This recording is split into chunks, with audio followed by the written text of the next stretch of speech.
Chicken எங்கண்ணா இருக்கு? எனக்கு கிரில் சிக்கனை மட்டும் காட்டுங்க எனக்கு. இதெல்லாம் ஃப்ரெஷ்ஷா அது? இது நிஜமா ஃப்ரெஷ்ஷா அது?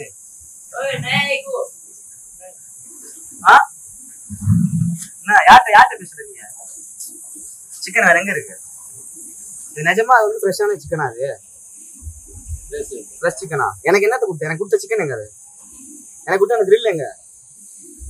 தம்பி வாங்கிட்டேன். எனக்கு கொடுத்த எங்க இருந்தானே கிரில் எங்கண்ணா? எனக்கு கொடுத்த கிரில் எங்க? இது எனக்கு கொடுத்ததா? எனக்கு கொடுத்த கிரில் எங்கண்ணா? எனக்கு கொடுத்த சிக்கன் எங்க? கீழே இருக்கலாம் நிஜமா வந்து ஃப்ரெஷ்ஷா? நீங்களே சொல்லுங்க, இது ஃப்ரெஷ்ஷா? இது ஃப்ரெஷ் சிக்கனா? இது ஃப்ரெஷ் சிக்கனா? இதுக்கு என்ன ஆன்சர் பண்றீங்க?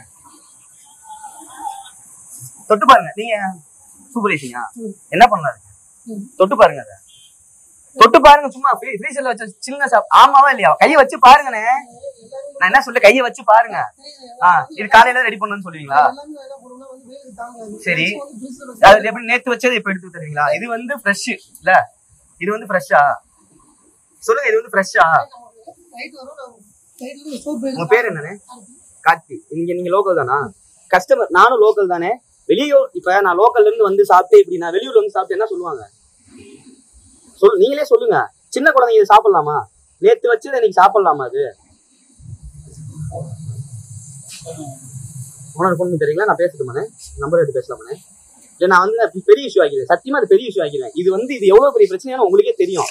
இதனால என்ன நடக்கும்? இது வந்து மற்ற விஷயம் கிடையாது, சாப்பிட்ற விஷயம். அது நீங்க கலர கலங்க என்ன கருமத்தை வேணா கலங்க, பிரச்சனை இல்லை. இப்படி நேத்து செஞ்ச ஃபுட்டை, நேத்து செஞ்ச சிக்கனை கொண்டு வந்து வச்சு தொட இங்க பாருங்க. இப்பதான் ஃப்ரெஷ்ஷா எடுத்துட்டு போற போல அப்படியே சில்லுன்னு இருக்கு. இன்னமும் ரெகுலரா தான் நடக்குதானா? ரெகுலரா அப்படிதான் பண்றீங்களா? சரி, இதுக்கு இப்ப என்ன பண்ணல? நீங்க போன் பண்ணி தந்தீங்க, நான் பேசிடுவேன். இல்ல அப்படின்னா சத்தியமா நான் அந்த வீடியோவை எங்க கொடுக்கணுமோ நான் கொடுத்துருவேன். நீங்க உங்க வாயால எல்லாருமே சொல்றீங்க ஃப்ரிட்ஜ்ல வச்ச சிக்கன் நல்லாவே தெரியுது. இது பழைய சிக்கன் பார்த்தாலே தெரியுது. இது சாப்பிட்டு என்ன சாக சொல்றீங்களா? வரவங்க போது சாப்பிட்டு சாக சொல்றீங்களா? சாப்பிட்டா வேற என்ன அவங்க நினைக்கிறீங்க? ஃபுட் பாய்சன் ஆச்சுன்னா என்ன பண்ண முடியும்?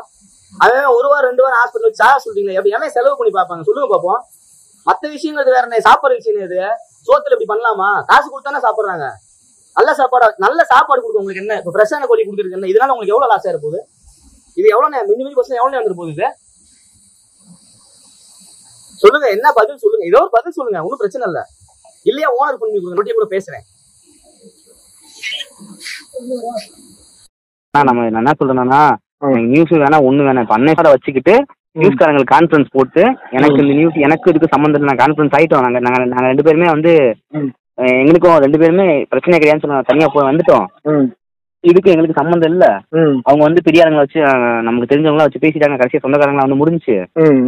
நீங்க நியூஸ் எல்லாம் போட வேணாம், நாங்க காம்ப்ரமைஸ் ஆயிட்டோங்கிற மாதிரி பேசி முடிச்சு வந்து நாளைக்கு அவங்கள பாதிக்கும், யோசிச்சு பண்ணு அப்படிங்கிற மாதிரி சொன்னாரு.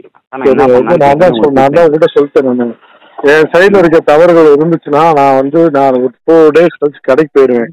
போய் நான் எல்லாத்தையும் சரி பண்ணிக்கிறேன். நான் இருந்தனாலதான் இவ்வளவு இஷ்யூ ஆனதுனாலதான் நான் உங்கள்கிட்ட கொண்டு பேசுறேன். அதான் சொல்றேன். அப்போ நான் சொல்றேன், ஒன்னே ஒன்று சொல்றேன். எனக்காக அதை விட்டுருங்க, இதோட விட்டுருங்க. நான் 4 days நான் நியூஸ் சத்தியமா நியூஸ்க்கு எதுவும் நான் கொடுக்கவும் இல்லை. நான் சொல்லாம போடவும் மாட்டாங்க. நான் இதுக்கப்புறம் நான் நியூஸ் சேனல் எல்லாத்தையுமே நான் பிளாக் பண்ணிடுறேன். எனக்கு யார் போன் வந்துச்சோ எல்லா நம்பரும் உங்களுக்கு சென்ட் பண்ணி விட்டுறேன். சரிங்க, அவங்கள்ட்டையும் நான் மெசேஜ் போட்டுறேன். எனக்கு இதுக்கு அவ்வளவுதான் முடிஞ்சு. அதையும் நான் சொல்லிடுறேன். நான் வாய்ஸ் மெசேஜ் போட்டுறேன். அந்த ரெக்கார்டையும் உங்களுக்கு நான் அனுப்பிச்சிடுறேன். சரிங்க, நாங்கள் காம்ப்ரமைஸ் ஆயிட்டோம். இதுக்கும் எங்களுக்கு சம்பந்தம், அதாவது இதுக்கு மேலே நீங்க போட்டீங்க அப்படின்னா அந்த நியூஸுக்கு எனக்கு சம்பந்தம் கிடையாது. நீங்களா போட்ட மாதிரி தான் இருக்கும். அவங்க நாளைக்கு வந்து இஷ்யூ கேட்டாங்க அப்படின்னா நான் நீட்டா கை காமிட்டு போயிரு, நீங்க தானே போட்டீங்கன்னு சொல்லி பார்த்து பார்த்து கவனிச்சு விடுங்க. 4 days கழிச்சு நேர்ல வர்றேன். நேர்லயே நான் பேசுவேன். ஏன்னா போன்ல பேசிட்டு சரியாகவும் வராது. ஏன்னா நான் சொல்றது வந்து நான் நேர்ல வர்றேன். அதாவது நான் ஒண்ணு ஆனா பெருசா ஒண்ணு பண்ணணும் வைக்கணும்னா கேட்கலாம். ஏதோ ஒண்ணு பார்த்து நீங்க ஏதோ ஒண்ணு பண்ணி வச்சீங்கன்னா என்ன பண்ணணும்ன்றீங்க நீங்க சொல்லுங்க. நீங்க என்ன இல்ல நீங்களே பார்த்து சொல்லுங்க, ஏதாவது ஒண்ணு சொல்லுங்க. அதாவது நான் சொல்றது அப்படி நான் வந்து நான் வருவோம் சாப்பிட்டாங்க மட்டும் தான் சாப்பிட போறோம். நான் சொல்றதுக்கெல்லாம் ஒண்ணும் இல்ல. பார்த்து நீங்க ஏதோ ஒண்ணு பார்த்து செஞ்சீங்க சொன்னீங்கன்னா ஒன்னும் பிரச்சனையே இல்லைண்ணா. என்ன செய்யணும்னு அதையான் சொல்லுங்க. என்ன செய்யணும்னு சொல்லுங்க. இல்ல கோச்சிக்காதீங்க, நான் கேட்கறேன்னு கோச்சிக்காதீங்க. அண்ணன் கேட்க சொன்னாலதான் நான் கேட்கறேன். ஏதோ பார்த்து செலவுக்குள்ள காசு போட்டாருன்னா கூட வாங்கிக்கிங்கிற மாதிரி சொன்னாரு. காசுக்காண்டி பேசுறேன்னு தை பண்ணி நினைச்சிடாதீங்க. இல்ல காசுக்காண்டின்னு நான் சொல்லல. நானு என்ன நீங்க நான் ஆக்சுவலா நான் ஸ்பாட்ல இல்ல. இஷ்யூ ஆச்சு வச்சிச்சு செஞ்சிச்சு அப்படின்னா அது வேற மாதிரி போயிடும். ஏதோ ஒன்று பார்த்து உன் செலவு கூட காசு நீ வாங்கிக்கிட்டு அங்க பேசிக்கிறா. நியூஸ்காரங்களோட ப்ரூஃப் எல்லாத்தையுமே அவருக்கு அனுப்பிச்சு விட்டுரு. அவரை வச்சே நியூஸ்காரங்களுக்கு கான்ஃபரன்ஸ் போட்டு நாங்க காம்ப்ரமைஸ் ஆயிட்டோம், இது நியூஸ் வந்து வரக்கூடாதுங்கிற மாதிரி பேசி முடிச்சிரு. அதுக்கப்புறம் நியூஸும் வராது. ஆனா சத்தியமா நான் நியூஸ் எல்லாம் போற மைண்ட் செட்ல சத்தியமா இல்ல. ஒண்ணு பாருங்க பண்ணு, ஏதோ நம்ம பார்த்து செலவுகளுக்கு காசு போட்டீங்க அப்படின்னா நீங்க அதான் சொல்லுங்க. நான் வந்து 10 ரூபா இருந்தா போட்டு விடுங்க. 10 ரூபாங்கிறது நான் ஒண்ணு சொல்றேன், 10 ரூபாங்கிறதுலாம் பெரிய விஷயம். ஏன்னா தெரியும் 10,000 ரூபாய் தானே நான் கேட்டேன். 10,000 ரூபாய் போட்டு விடுவேன்னா நான் போன் பண்ணி பேசிடுறேன். ஆனா இந்த இஷ்யூ பெருசாச்சுன்னா உங்களுக்கு தான் சத்தியமா சொல்றேன் இது கஷ்டம். ஆனா நீங்க எனக்கு தேவை, நாளைக்கு நீங்க உங்களுக்கு நான் தேவை. நான் பெருசாலாம் சொல்லல வைக்கலன்னா அங்க போச்சு அப்படின்னா. ஆனா நியூஸ்காரங்க என்ன சொல்றாங்க, நீங்க த்ரெட்டிங் பண்ணி வாங்கினீங்கன்னா என்ன வேணா பண்ணலாம் வைக்கலாம், அதுக்கு நீங்க போகல வைக்கல, இது நியூஸ் ஆச்சு அப்படின்னா ஹோட்டல் சீல் பண்ற அளவுக்கு போயிடும். ஏன்னா பிஎன் போச்சு அப்படின்னா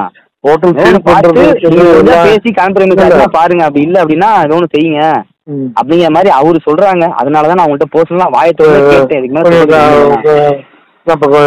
ஒரு 5 நிமிஷம் வச்சு லைன்ல வரேன். நான் ஒரு 5 மினிட்ஸ் ஒரு 5 நிமிஷம் லைன்ல வரேன். ஆனா நான் என்ன சொல்றதுன்னு எனக்கு தெரியல. நான் சொல்லிட்டேன் ஒரு 5 நிமிஷம் கழிச்சு லைன்ல வரேன். ஓகேண்ணா. ஓகேண்ணா.